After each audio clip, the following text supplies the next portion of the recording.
Hello, lovelies. Welcome to my channel, the Judith TV show. My name is Judith. Friends, I saw a post made by a lady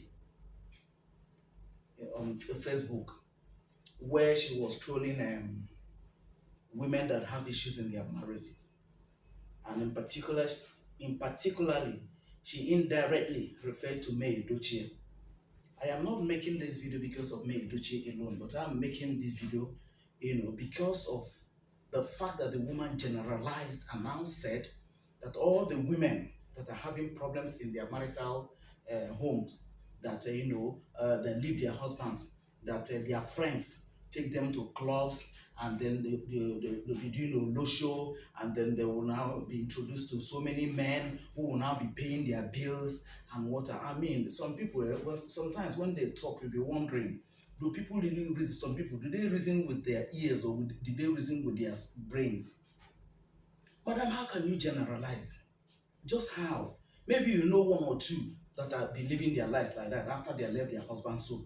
But how do you generalize? Besides, most of those women are women that are emotionally battered. This is a man you planned your life around. This is a man you've been living with, had children with, and all of a sudden he decides to go. Most times it's even that probably there's a side chick or somebody who distracted him, and here you are blaming such women that they are going to clubs, they meet men that will be paying their bills and what have you. Maybe that's how you live your own life. But let me also even refer to the particular lady you singled out, referring to the actor's wife, that is May Edochie. May Edochie got married. She dated you for six years before they got married in 2004. This October would have made it exactly 20 years they've been married before what happened now happened. How do you now blame her? Judy Austin left her own husband that she has two children for. We all saw the husband last 2 or 3 months when the man came out on social media and was now clamoring for people to help him recover his children from Judy Austin, a 16-year-old and a 14-year-old. And then that is the man that the husband now got involved with this lady. So you want this lady to now come and start fighting her, or you want this lady to now come and welcome her, or how do you just want her to do since you decided to single out May's own case? But aside that, madam, maybe that is how you live your own life. Maybe you also go to club. So when you now come to club, you are seated there, and then you now see those women that are from broken homes. Probably it's written on their forehead for you to now know. I don't know, maybe you go to club, so that's how you got to know. But madam, are you also aware that there are ladies that are not married, that are into multiple men, into so many men? We saw the other lady, what's her name, that went on a podcast and said she had a body count of 1,000 men. Now, those 1,000 men, the kind of bills they'll be settling, by the time she's now married to one particular man, that man will not be able to beat up. So how do you now handle that? How do you now define that one? I mean, there are some things you don't say. You don't mock people with what they are going through. Most of those women, they are not happy with what happened to them. They are not happy with what they are going through. Even the children of such men. And here you are trolling them. You just generalize and concluded that everybody is like that. By the way, I have an NGO, TJ Help Center. I help victims of broken homes. That includes women, youths, children, and even men. Most of the women, you ask them, what do you want to do? They want to learn a skill. You put them through to learn a skill, and then you give them money to start with. And then we monitor them to see how they are progressing. Most of those women, it's just to get them, help them to be emotionally stable. Because the first thing that happens to them is that they're emotionally shattered.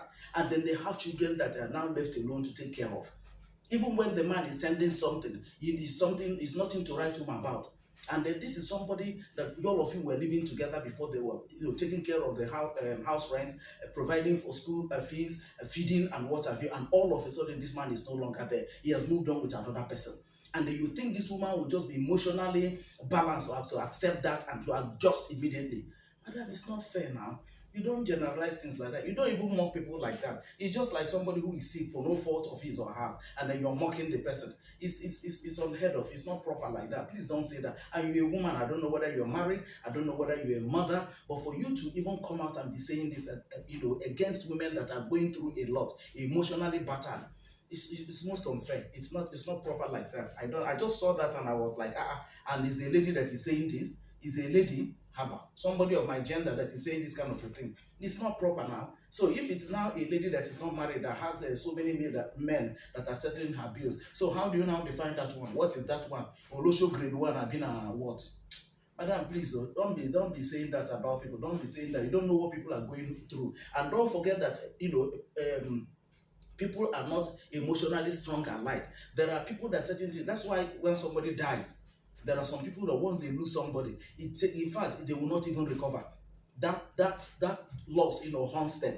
They will not be there. Other people after a while, they pick the pieces of their life and move on. So everybody's spiritual strength and emotional strength is not the same. The level differs. But for you now to come and generalize and be saying things like this, honestly, I didn't find it funny, and it's not friendly. It's not fair on those people that are going through that, because they didn't bargain for what they're going through now. So for you now to come and be judging them like that, I don't think you are fair enough, honestly. And then if I now say, okay, let what happened to them happen to you, whether you're married or not, or whether you still get married, let what happened to them happen to you. I hope that's a good prayer for you, and you will say amen to that, so that when it happens to you, you will now know it, you will feel it, and understand how they are feeling and what they are going through. Guys, I saw that and I said, let me just address that issue, and then tell that woman that I think she's wrong in that judgment she just passed and generalized on all women. I don't think she's fair enough. So let me know your thoughts at the comment section, guys. I think I'll end this video here. I've just said what I want to say concerning the matter, okay? I'll see you guys in my next video, and as usual, please watch this video as you've always been watching my videos. I'm sincerely grateful to you guys, okay? So I'll see you guys in my next video. Bye for now, guys.